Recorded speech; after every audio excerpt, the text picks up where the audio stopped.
Today's word of God is from Luke chapter 16 verses 30 to 31. It is the well-known parable of the rich man and Lazarus. He said, "Oh no, Father Abraham, but if someone from the dead goes to them, they will repent." Then Abraham said, "If they will not listen to Moses and the prophets, neither will they be persuaded if someone should rise from the dead." The rich man in Hades begged Abraham to send Lazarus to warn his brothers.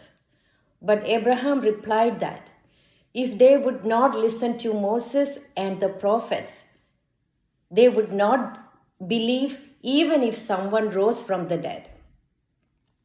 Jesus is telling that justice is already done for the rich man. This foreshadowed Jesus' resurrection, after which many still refuse to believe. The passage teaches that the problem is not a lack of evidence, but an unwillingness to obey God's word. We can see earthly comfort had blinded the rich man to eternal truth, and he neglected the poor, helpless man Lazarus under his table. Privilege without compassion led to judgment. God had already given sufficient revelation. Miracles did not guarantee conversion. Jesus wants us not to wait for extraordinary signs, but to repent and respond to the word of God now. Amen. St. John of the Cross, pray for us. Ave Maria, praise Jesus.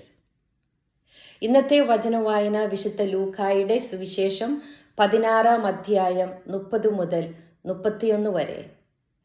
ധനവാന്റെയും ലാസറിന്റെയും ഉപമയിൽ നിന്നാണ്. ധനവാൻ പറഞ്ഞു, "പിതാവായ അബ്രാഹമേ, അങ്ങനെയല്ല. മരിച്ചവരിൽ ഒരുവൻ ചെന്ന് പറഞ്ഞാൽ അവൻ അനുതപിക്കും." അബ്രാഹം അവനോട് പറഞ്ഞു, "മോശയും പ്രവാചകന്മാരും പറയുന്നത് അവർ കേൾക്കുന്നില്ലെങ്കിൽ മരിച്ചവരിൽ നിന്ന് ഒരുവൻ ഉയർത്താലും അവർക്ക് ബോധ്യമാവുകയില്ല." ചെമന്ന പട്ടുവസ്ത്രങ്ങൾ ധരിച്ച് ധനവാൻ സുഭിക്ഷമായി എന്നും പാർട്ടി നടത്തി ആനന്ദിച്ചപ്പോൾ തൻ്റെ പടിവാതിക്കലിൽ കിടന്നിരുന്ന രോഗിയായ, വ്രണബാധിതനായ, ദരിദ്രനായ, നിരാലംബനായ ലാസറിനോട് യാതൊരു അനുകമ്പയും കാണിച്ചിരുന്നില്ല. നരകത്തിൽ അഗ്നിജ്വാലയിൽ പീഡിപ്പിക്കപ്പെട്ടപ്പോൾ, കടുത്ത ദാഹത്താൽ ധനവാൻ വലഞ്ഞപ്പോൾ പിതാവായ അബ്രാഹത്തിനോട് കേണപേക്ഷിക്കുന്നു. തൻ്റെ വിരൽത്തുമ്പ് വെള്ളത്തിൽ മുക്കി ധനവാന്റെ നാവ് തണുപ്പിക്കാനായി, തൻ്റെ ദാഹം ശമിപ്പിക്കാനായി ലാസറിനെ അയക്കണമേ. ധനവാന്റെ ഈ അപേക്ഷ പിതാവായ അബ്രാഹം നിരസിച്ചപ്പോൾ ധനവാൻ വീണ്ടും കെഞ്ചുകയാണ്, "പ്ലീസ്, എന്നാൽ പിന്നെ ലാസറിനെ ഭൂമിയിൽ ജീവിച്ചിരിക്കുന്ന എൻ്റെ 5 സഹോദരന്മാരുടെ അടുത്തേക്ക് അയക്കാമോ?" ധനവാന് നരകത്തിൻ്റെ കാഠിന്യം മനസ്സിലായി. നരകമെന്ന അവസ്ഥ പുഴു ചാകാത്തതും തീ കെടാത്തതുമായ അഗ്നിജ്വാലയിൽ നിന്ന് തൻ്റെ കുടുംബാംഗങ്ങളെയും രക്ഷിക്കണമെന്ന സ്വാർത്ഥ മോഹവും പിതാവായ അബ്രാഹം നിരസിച്ചു.